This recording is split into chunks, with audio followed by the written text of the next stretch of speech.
It's Friday today. We had a beautiful movement week, movements in complexity. Justas showed us a great approach, how to be in a room and how to move with complexity. So Justas, who are you, what are you doing, and what can you tell us about yourself? Okay, so let's start with a couple of definitions. Yes, my name is Justas Kučinskas, and I'm a creator of Movi practice, the practice that you've been exposed to, the one you have experienced here as a group. We may get a little bit into the details what that is, but also founder and leader of Movement Vilnius, a community of practitioners back in Lithuania. I'm a philosopher, I'm a father, I'm a university teacher. I do quite a few things in my life. And of course, I'm happy to be back at YIP. I think this is my 6th year. Wow. Yeah, so happy to be here again. So what you experienced with our group is only a small amount of what YIP really is, because you can observe the people from different backgrounds, and now you have our group. How was it to work with our group? You know, I was sharing this with my wife on the phone. I said, years ago, there is always another group, but there's something about maybe the type of people, or even within the same group, you still find a certain archetype, certain characters within the group, and I can almost sense like being, I know it sounds strange, but almost with the same group always every year. There's some kind of energy around this place. There's some kind of maybe the type of people that come to YIP, and maybe there's something about you guys relate to each other and to the material. This is sort of this cultural continuity. So I don't, even though groups are changing, people are changing, I don't feel like coming back to always a new process. It feels there is a certain aura to the place, and certain aura which sort of shapes people into a sort of similar kind of presence. In collaboration with the YIP group, we prepared certain questions to you. Why moving in complexity, and how does movement influence us as humans in our decisions? So it's such a big and important question, I think. But let's just start from here. Our brains have developed because of the need to move and because of the capacities to move. So in nature, if you look at nature, human being is probably the most complex mover. So every animal can move the way they do, the way their species move, but human being is able to move like any other animal, and is also very creative. It creates arts and athletic engagements. So combining the nature, which allows our joints, our architecture allows so much freedom for any kind of creation. Combine that with culture, which is always evolving and offering new forms and ideas. The creativity, the embodied creativity, is immense, and so like I said, this comes from famous neurologists who actually say one thing everybody say very clearly: our brains developed for moving and because of moving in complex ways, and our present life challenges still requires us to be these wise and complex thinkers, imaginative human beings, but our physical realities are compromised. They are quite sad. We spend most of the time sitting behind our desks, and when we choose to move, we often fall into some kind of linear and primitive type of motion, which could be called, maybe it's a complicated movement, you learn certain techniques of certain sports, but it's not complex. And when we speak complex, it has an element of the unknown. So you're always met with a new situation where you really have to get involved as a whole being. So you can't only solve it with what you already know, so you have to be innovative. So the movement situations which we experienced, they all required us to be on this exploration, learning. So it's a cognitive challenge, it's a physical challenge, coordinative challenge, a rhythmical challenge, which means that we, once again, get back on the path of development. So when I say get back on the path of development, I mean almost getting back to childhood, when we actually try to figure out what does it mean to stand, what does it mean to walk, what does it mean to throw a ball and ride a bicycle and all of these things, and then to run. And by the moment we sort of got the basic patterns, we went to school and we sat down behind the desk and we were somehow told and we somehow understood that further human development continues as gaining more and more propositional knowledge, facts, figures, arguments. So it all sort of raised into the head, into the language.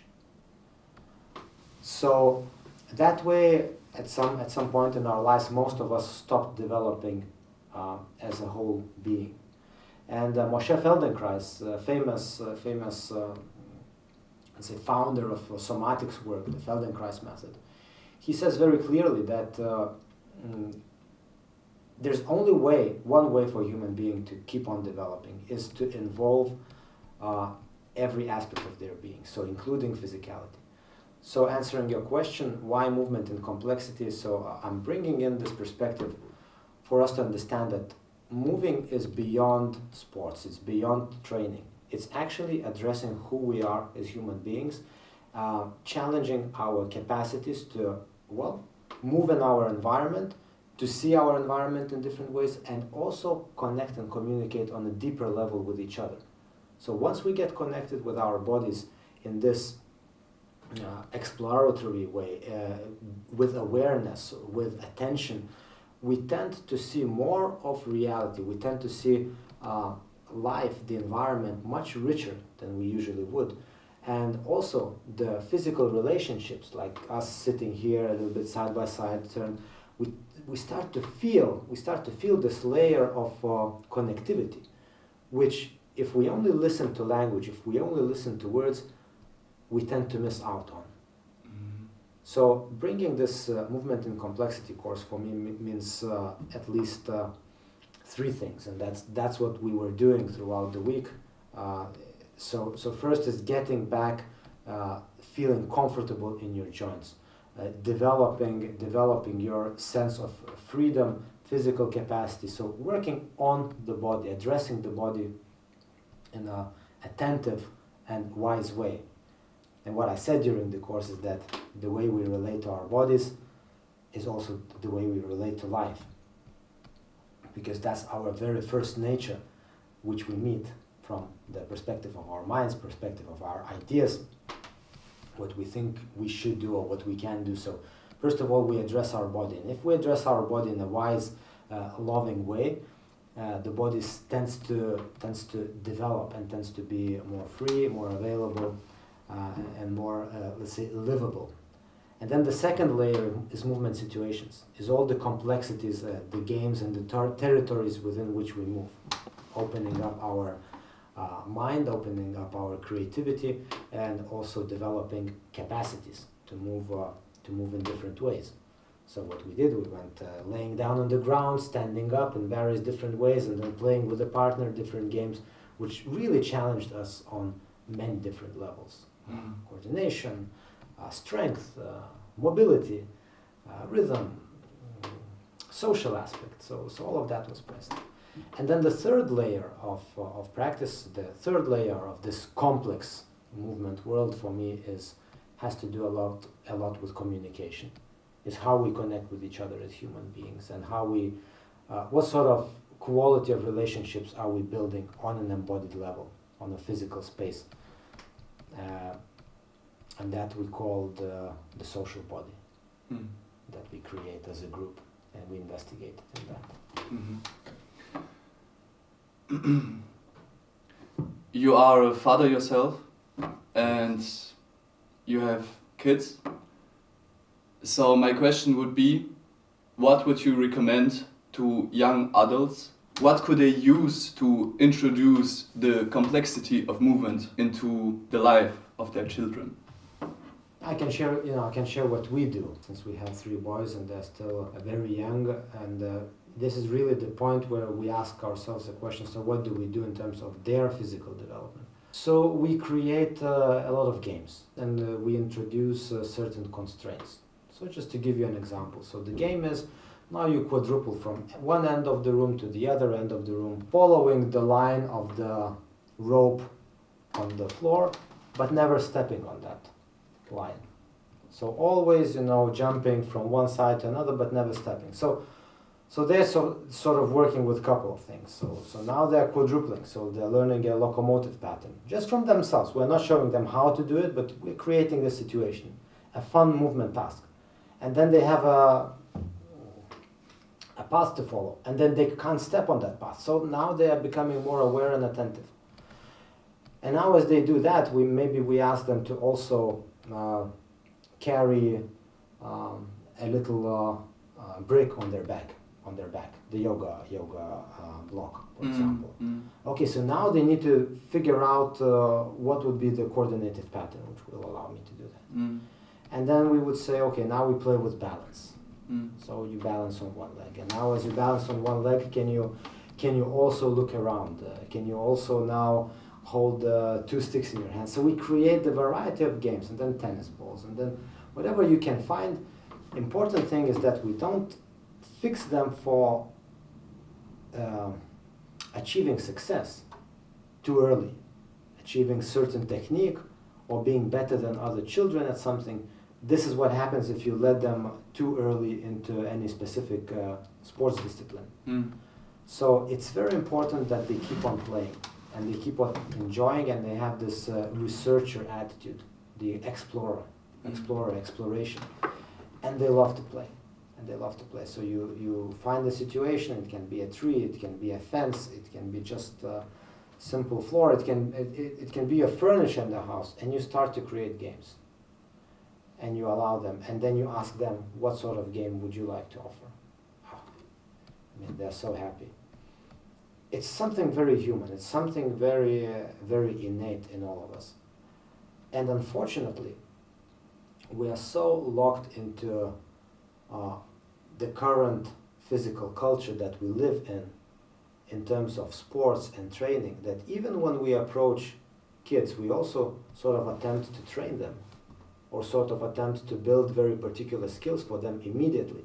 So before they learn to play, before they build this exploratory, curious mind, before they build the general skills, we put them on the, I would say, rather specific route, which, well, has many negative aspects psychologically and also physically. Thank you for this great answer.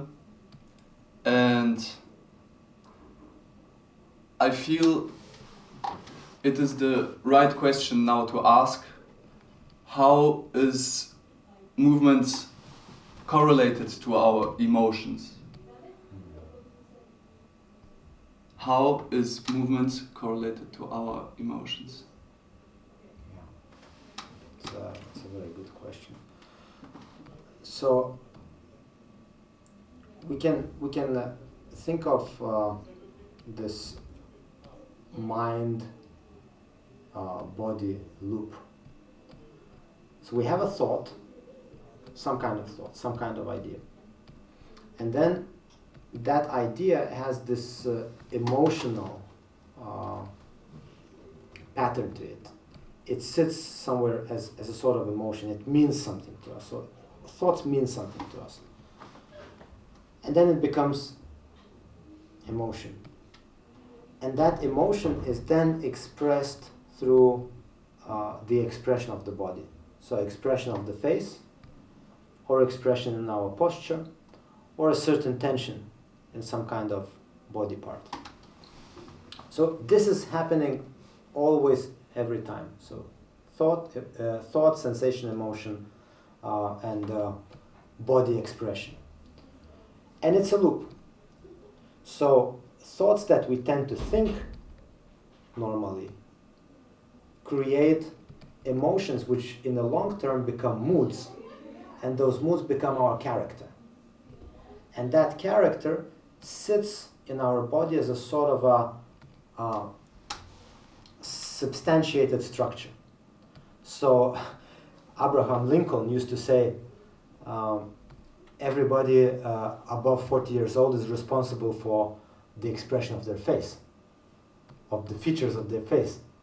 So when somebody says, I don't like their face, they have a right to say this. Mm-hmm. Because our face fixes the long-term emotion, the long-term mood, which is the reflection of the long-term ideas and thinking. So what sort of ideas I tend to think, those sort of moods and character I tend to create, and that's the way my body becomes. So basically, body is an embodied mind. It's an expressed mind, expressed emotion. But now, since this is a loop, so since the body holds certain position, situation, either closeness or maybe openness, or either jumpiness, or either tension, that also affects thoughts. So that as a loop goes back into thoughts. So I watch an amazing podcast and I get so inspired, and now from today I will think different thoughts, I'll be positive and so on. No. No way. No way. It's not You possible. wake up next morning and you wake up the same person, because your body still holds, it is a container, it locks you in a certain state of being. So now if I want to change, if I want to transform as a human being, yes, I do need to address my thinking. Yes, I do need to work on my moods and emotions. But if I don't address the body, I don't complete the loop. So for me to be able to transform, for me to be able to really get to the source of that mind, to that thought, emotion, body connection, I do need to start exploring how different motions and different postures, what do they communicate back in terms of my thinking and in terms of my feeling. So for thousands of years, dance was that form of self-regulation for people. So they danced one kind of a dance, and that would communicate one kind of thought and emotion, and it would sort of recorrect the loop, or another kind of dance. So we can actually look at moving as a way to self-regulate. Just to give you an example, if you keep jumping, you can't say I'm feeling heavy. You jump, and it immediately changes the mood, and it immediately changes the thoughts. Mm. They are not so dark anymore, they're not so heavy. Mm. You get lighter thoughts. Now, there was a research done. People had to hold a pencil in their teeth, like this, and they were shown pictures and all of that. They didn't know what was being researched. They thought it's something about the muscles. And then the other ones were giving a pencil, and they had to hold it like this, between their lips. So people who are holding the pencil between their teeth, they viewed the world and pictures and stories in a much more positive way, rather than those who held the pencil with that facial expression. And this was a very interesting finding, and people started researching on that. And apparently, the way our body is in the moment I'm hearing or perceiving information affects hugely what I perceive out of the external world. So we should take responsibility of that, and we should really approach movement not only as whatever training. We should be really choosing the ways of moving as a form of gaining certain qualities that we long for in our lives. Am I longing a little bit more of freedom, so I practice the swing and throwing? Do I long for power and will? Then I practice a little bit pulling and pushing and resistance kind of training. Am I longing for flow and fluidity and harmony? Then I practice a little bit into waving motion. So that immediately communicates back certain motion creates emotion. Let's say it like this. So it's probably the most powerful tool we have if we are aware, attentive, and we really take attention to use it that way. Mm. Motion creates emotion. Yeah. How you, Justas, can stay embodied throughout the day when you are not practicing? Two things. One is breath. That's always an ongoing motion. So just connecting to breathing means connecting to the sort of subtle movement in the body, in the ligaments and in our lungs, and also just simply inner body sensation. So like we did this week, I said close your eyes, feel your arms. Do you know that they're? Mm. Yes, I know that they're. How do I know? I have this inner body sensation. So if I connect to this inner body sensation, that's not only me becoming embodied and practicing, so to say, this embodied being. It's also, like we discovered this week, it is also a way for me to become a better listener and connect to the situation and other people better. So even though I'm not practicing movement as such, I'm still practicing being embodied, because that affects hugely the way I participate in any situation. Mm. And you know, by the way, we're always moving. You know, even now I took my legs off the chair, so I bended them. You know, I did a little movement. It's just the matter of awareness. When I move, can I really be aware of what's happening? Can I be aware of sensation? And I think that awareness and action connection, that's what creates the miracles. Because I may be doing action, I may be running on a treadmill or in the forest, but if I have my earphones on, if I'm thinking my thoughts and I'm not connecting to what is happening, then there is no result. I also shared this week that repetition, x attention, equals result, times attention. So if your attention is 0, no repetition will do anything for you. If your attention is high, even the smallest, subtlest movement gives you groundedness, depth. 4 months ago, I had the possibility to go through emotional transformation with help of movement. Mm. I started to approach my body consciously with awareness, how you say, and I really could observe results. And I'm also observing results I observe the participants, and they are already, after 1 week of complex movement, very different. So if someone don't believe in these ideas and this thoughts, way of living, I am the experiment and you are also the experiment. I don't know, you... Of course. Yeah. For me, the most important thing I learned this week was the flexibility around the hip area. Okay. And I know that also in dancing, you did professional salsa dancing, right? You are also... Ballroom. Ballroom, Yes. excuse me. But salsa I can do. Yes. Why is flexibility in the area of the hips so important? Yeah, you know, people tend to lose around 70% of their hip joint availability during their lifetimes. That's, well, a research fact. And that affects people greatly. I mean, hip joint replacement is one of those big ones. You know, if you just think about it, it's the center of our body. That's where lower meets the upper. That's where a lot of forces meet, and we want to be able to actually have that part of the body available for adaptation to always changing circumstances, always changing environments. So if that place of the body gets locked, usually the trouble goes over to the lower back as well and to the knees, and also eventually the hip itself. It's needing some sort of adjustment and replacement. We sit a lot, so also because of sitting, especially the hip area is getting very tense with people and non-functioning as it should.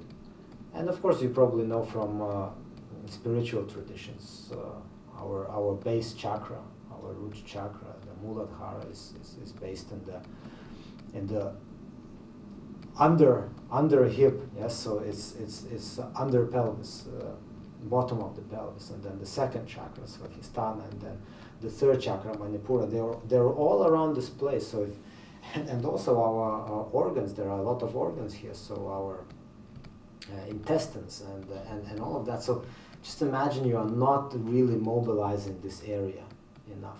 That has a huge effect. Also, our sexual organs are there. And so it's been shown by a lot of research that at least getting back to being able to squat, that's kind of an essential for a human being.